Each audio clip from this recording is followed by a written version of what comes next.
तव कथामृतं तप्तजीवनं कविभिरीडितं कल्मषापहं श्रवणमंगलं श्रीमदाततं भुवि गृह्णन्ति ये भूरिदा जनाः।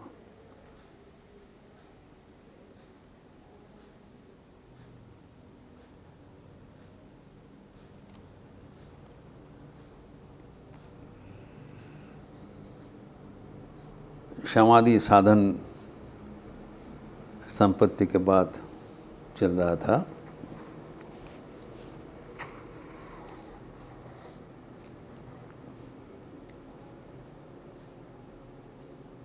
शम दम के बाद उपरति। उपरति का अर्थ हम लोग देखे हैं कि इंद्रियां से मन को आहरण कर लेना, समेट लेना, restraining the mind from the sense organs.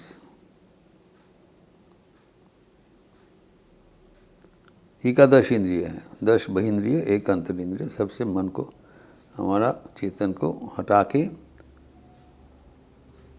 जो ब्रह्म वस्तु है, आत्मन है, उसमें सन्निवेशित करना, ये एक अर्थ है। और दूसरा अर्थ हम देखें अनुष्ठानिक संन्यास ग्रहण।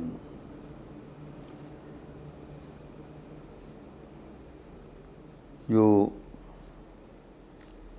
अग्निहोत्र आदि संध्या वंदन आदि जो नित्य कर्म है,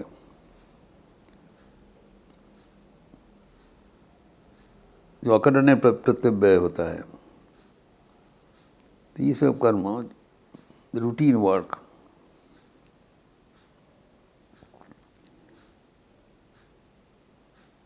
the purificatory duties of life, चित्त शुद्धि करने वाला ये जो रूटीन काम है, ये इसको अनुष्ठानिक विसर्जन और अग्नि साक्षी करके एक संन्यास, नहीं तो इसी छोड़ दिया, उससे प्रतिनिधित्व करना। तो अभी हम लोग देखें जो कर्महीन तक कर्म छोड़ना एवं निष्काम कर्म करना दोनों समर्थक है। एक है अनुष्ठानिक रूप से कर्म छोड़ देना, नैष्कर्म सिद्धि, और अपर है कि सकाम कर्म छोड़ना, पूरा कर्म छोड़ना नहीं। और ये किसके लिए है? जिसके भीतर अभी आसक्ति है। कर्म बंद करने से आसक्ति खत्म नहीं होगा। जब तक आसक्ति है तब तक कर्म करते रहना, लेकिन वो कर्म निष्काम हो, फल भोग के लिए नहीं।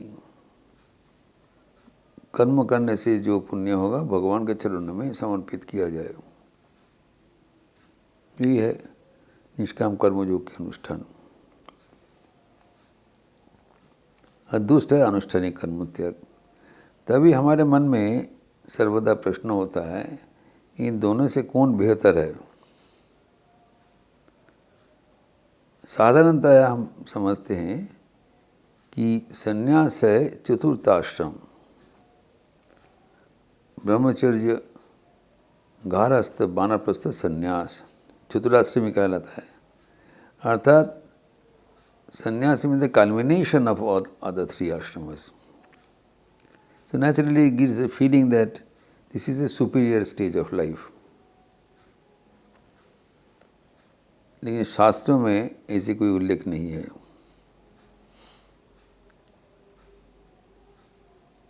तो ये प्रश्न हमारे मन में आ जाता है कि ठीक है, जब उपरति का 2 अर्थ है तो कर्मों त्याग भी तो एक अर्थ है,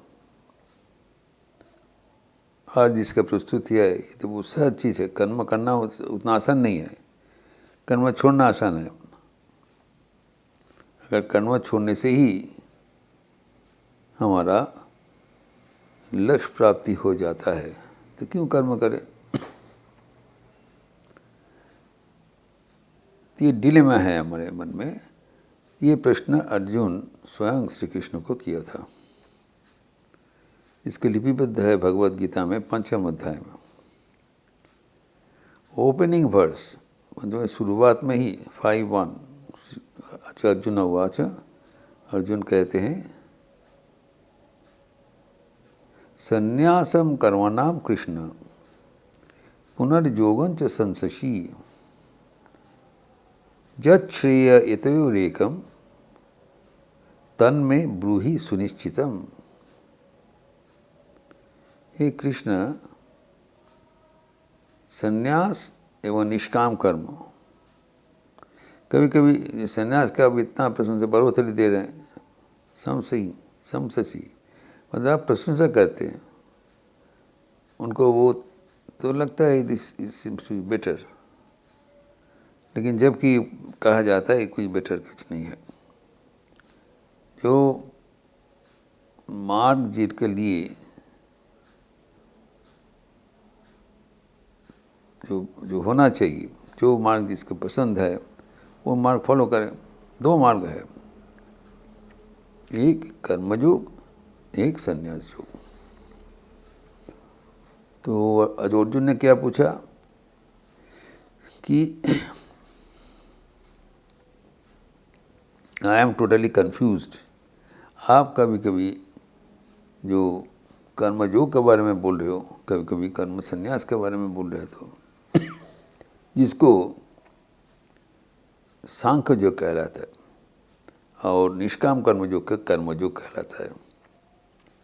तो कभी कभी आप निष्काम कर्मयोग का बढ़ोतरी दे रहे हैं, कभी कभी सांख्य योग का बढ़ोतरी दे रहे हैं, कौन वाला बेहतर है?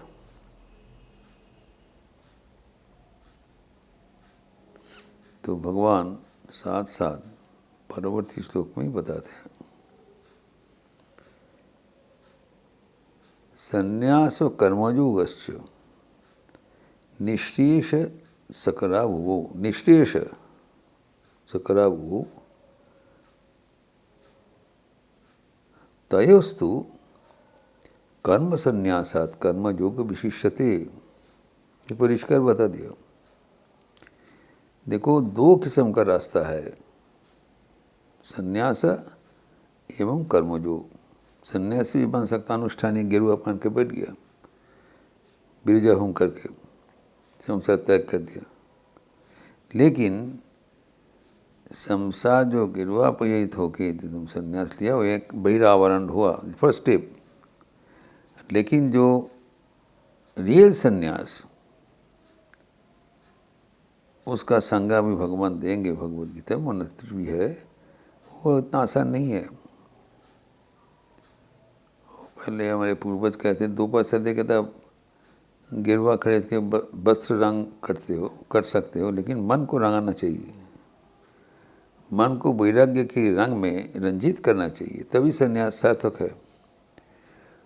तो इसलिए हम कई बार भी देखा है, जो दो मार्ग है, आरुरुक्षण मुनेर योगम, आरुरुक्षण मुनेर योगम कर्म कारणम उच्यते, योगारूढ़ तस्यैव शम कारणम उच्यते। जो अभी जिसका मन में आसक्तिहीन नहीं हुआ, मन में अभी तक कामना वासना का फूट उठता है, तो ये जो उनका अवस्था है वो आरूढ़ योग में प्रतिष्ठित होने के लिए साधनबद्ध चलते हैं। और जो वहाँ पहुँच गया उनको तो कर्म संन्यास हो गया, और जो नहीं पहुँच रहे उसके लिए कर्मयोग करना चाहिए। कर्म करते रहो, लेकिन कर्म फल छोड़ना पड़ेगा। कर्म फल ही बंधन का जड़ है। कर्म का जो फल हुआ भगवान का है, बस। तो दोनों में एक तो जिसको सांख्य योग किया है और जिसको योग अर्थात यानी कर्मयोग बोला है, दोनों में से कौन सा बेहतर है, ये प्रश्न पूछा। नाउ यहाँ पर कहते हैं भगवान पहले ही, ये कोई सुपीरियर इन्फीरियर नहीं है, दोनों ही बराबर है।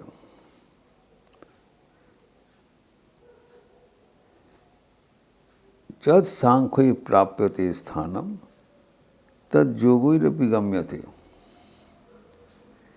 एकमप्यस्थित सम्मुख उभयोर्विन्दति फलम। अर्जुन ने पूछा ना दोनों में कौन बेहतर है, तो भगवान कहते हैं दोनों का लक्ष्य एक है, दोनों ही चाहते हैं कि मन वैराग्य से परिपूर्ण हो जाए, मन भगवत परायण हो जाए। ये तो दोनों के फल होगा। लेकिन यहाँ पर कहते हैं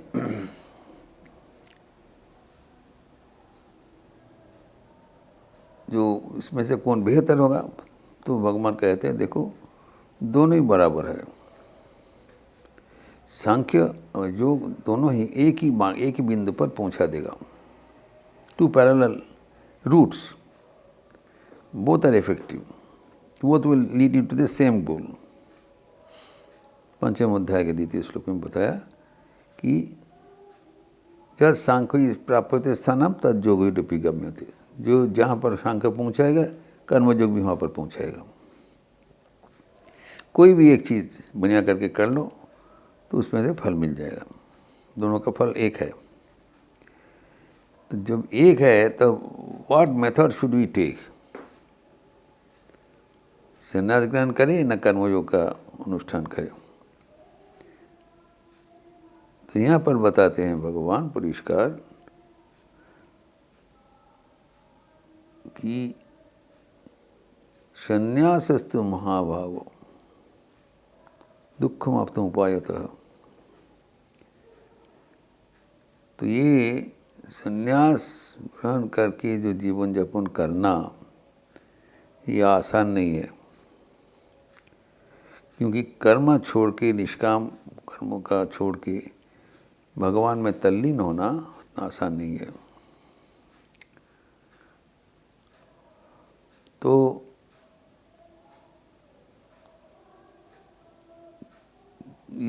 इसलिए बताया तयोस्तु कर्म संन्यासात् कर्मयोग विशिष्यते।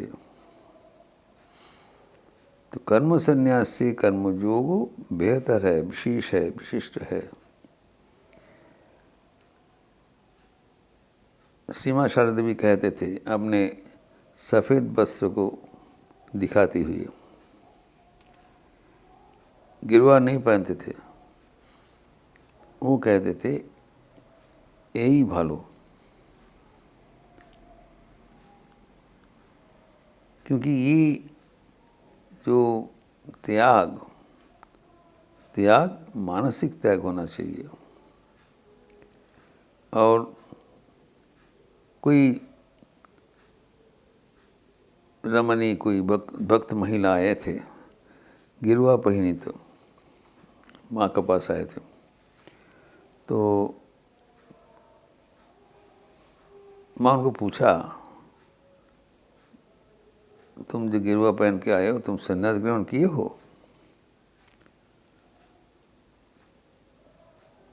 उन्होंने कहा नहीं, हमारा गुरुकरण नहीं हुआ। तब माँ ने पूछा तुम्हारा गुरुकरण नहीं है, किसी से अनुष्ठानिक संन्यास ग्रहण किए नहीं हो, लेकिन तुमको देखते ही हमारा हाथ जोड़ हो गया, सन्यासी प्रणम में है, लेकिन तुम्हारा से प्रस्तुति नहीं है, ये सही नहीं है। और अपना वस्त्र दिखाते हुए कहा यही भालो, जहाँ पर कोई विज्ञापन नहीं है लेकिन मानसिक परिवर्तन मुख्य है। यहाँ पर भी भगवान श्री कृष्ण कहते हैं अर्जुन को कि दोनों ही बराबर होते हुए भी संन्यास जीवन यापन करना कठिन है, और जो कर्मयोग का जीवन है, निष्काम कर्म अनुष्ठान करना ही एक बेहतर अल्टरनेटिव बनता है। एवं भगवान आगे बताएंगे कि जो निष्काम कर्मयोग पालन करते हुए भी जीवन में कुछ कम प्राप्ति नहीं होता है, वो भी आखिर में सर्वोत्तम जीवन यापन करते हुए जीवन सफल कर लेते हैं। Even they lead a very exalted state of mind. तो ये एक चेतावनी है, क्योंकि श्री रामकृष्ण का आगमन का अन्यतम मुख्य कारण था सबके लिए ईश्वर लाभ का दरवाज़ा खोल देना। It is not only meant for Monks. सिर्फ मठ मंदिर में ईश्वर दर्शन होगा, घर घर में नहीं होगा, ऐसे नहीं है। पहले तो आपने को हर घर में प्रतिष्ठा कर दिया, अपना तस्वीर पूजा करते हुए घोषणा किया, माँ ने दिखा दिया इस तस्वीर को घर घर में पूजा होगी, सबके घर में पहुंच गया। Why you wanted to make every house a citadel of God. प्रत्येक गृह भगवान का आश्रम बने, मंदिर बने। हमारा दिल में भी भगवान का मंदिर है, और वो आश्रम तभी पावन होगा जहाँ पर भगवान को दर्शन मिलेगा। ये ठाकुर का जो आविर्भाव ये है, यहाँ पर महापुरुष महाराज कहा करते थे ब्रह्म कुंडलिनी का जागृत हुआ। अभी उच्च नीच धनी गरीब दरिद्र जो जहाँ पर है, जिसे स्पर्श मुनि छूने से वो सुना हो जाता है, वैसे ही ठाकुर का भाव राज स्पर्श करने से हमारे जीवन सर्वतोभावेन सफल हो जाता है। तो ये जो प्रसंग, रोचक प्रसंग, अगले दिन और भी थोड़ा विस्तार करेंगे। ओम शांति शांति शांति। हरि ओम तत्सत। श्री रामकृष्णार्पणमस्तु। आज महाविजयादशमी की पावन अवसर है, जो कि दुर्गा पूजा का समापन तिथि।